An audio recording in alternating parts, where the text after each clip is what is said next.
সমকামিতার নাম দিয়ে, শরীফ শরীফার নাম দিয়ে এমন জায়গায় জাতিকে নেওয়ার চেষ্টা চালাচ্ছিল ভারতের প্রেসক্রিপশন অনুযায়ী। আপনি ভাবতেও পারেননি।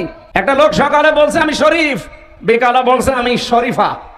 এই যে আজকেই ব্রাহ্মণবাড়িয়া এক জেলায় দেখছিলাম একটু আগে আসার সময়, যে দুই মেয়ে তারা বিয়ে করেছে।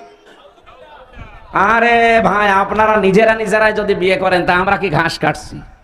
আমাদের কোনো কাজ নেই, আমরা কি করব?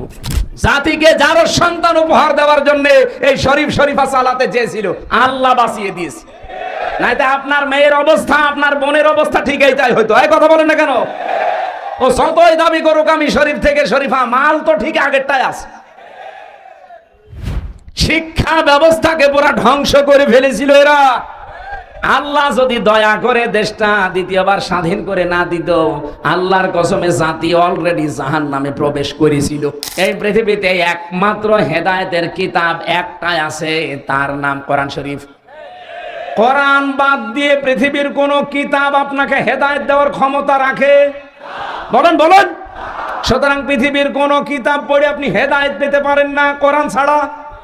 কোরআনের ব্যাখ্যা যদি হয় আপনি পড়েন, কোরআনের বিশ্লেষণ যদি করা থাকে পড়বেন। আপনার জীবনে পড়া যাই হবে, লেখাপড়া কোরআন কেন্দ্রিক হওয়া লাগবে। দুঃখজনক হলো সত্য যে সিলেবাস বানিয়ে উপহার দিয়েছিলে জাতিকে, কোরআনের কিছু ছিল? বলেন। কি রান্না শিখাতো? ডাল রান্না, আম রান্না, বেগুন রান্না করা, ডিম ভাজি। তো আমি শিখে করবো কি? আমার বউ নেই? শিক্ষা ব্যবস্থাকে পুরা ধ্বংস করে ফেলেছিল এরা। আল্লাহ যদি দয়া করে দেশটা দ্বিতীয়বার স্বাধীন করে না দিত, আল্লাহর কসমে জাতি অলরেডি জাহান্নামে প্রবেশ করেছিল। আপনি তো টের পাচ্ছেন না? ক্লাস 7 এর 8 এর বই পড়ানো যেত না? যারা পড়ায় জিজ্ঞাসা করে দেখেন। একটা মেয়েকে তার বাবা যদি ক্লাস 7 8 এর বই পড়াতে যায়, আমার আল্লাহর কসম মাস প্রিয় লজ্জায় মরে যাওয়ার কথা, যদি বাবা হয়ে থাকে। এই কথা বলেন না কেন? শিক্ষকরা বাবার মতো না? তারা পড়াবে কি করে মেয়েকে? বলেন। এই জায়গায় পৌঁছিয়েছিল সমকামিতার নাম দিয়ে, শরীফ শরীফার নাম দিয়ে এমন জায়গায় জাতিকে নেওয়ার চেষ্টা চালাচ্ছিল ভারতের প্রেসক্রিপশন অনুযায়ী। আপনি ভাবতেও পারেননি। একটা লোক সকালে বলছে আমি শরীফ, বিকালে বলছে আমি শরীফা। এই যে আজকেই ব্রাহ্মণবাড়িয়া এক জেলায় দেখছিলাম একটু আগে আসার সময়, যে দুই মেয়ে তারা বিয়ে করেছে। আরে ভাই, আপনারা নিজেরাই যদি বিয়ে করেন তা আমরা কি ঘাস কাটছি? আমাদের কোনো কাজ নেই, আমরা কি করব? আমাদের কোনো কাজ নেই।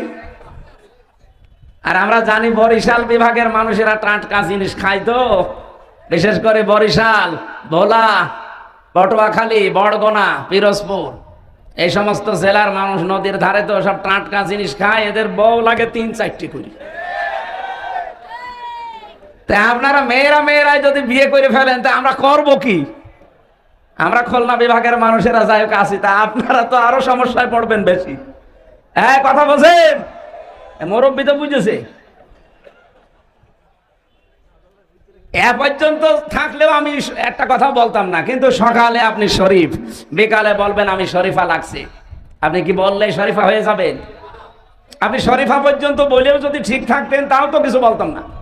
কিন্তু বিকালে এসেই তো বলবেন যে আমি যেহেতু শরীফা, হাইকোর্ট আমারে রায় দিয়েছে আমি শরীফা, আমি এখন মহিলা হোস্টেলে সিট চাই। মহিলা হোস্টেলে সিট দিলে আপনি ঠিক থাকবেন? ওখানে আমার মেয়ে আছে, আমার বোন আছে, আমার ফুফু আছে, আমার খালা আছে। কথা বলেন না কেন? আপনি ওখানে যেয়ে দেখা যাচ্ছে কয়দিন পরে আমার মেয়ে, আমার বোন, আমার ফুফু সব যারো সন্তান পেটে নিয়ে ঘুরছে। জাতিকে যারো সন্তান উপহার দেওয়ার জন্য এই শরীফ শরীফা চালাতে চেয়েছিল, আল্লাহ বাঁচিয়ে দিয়েছে।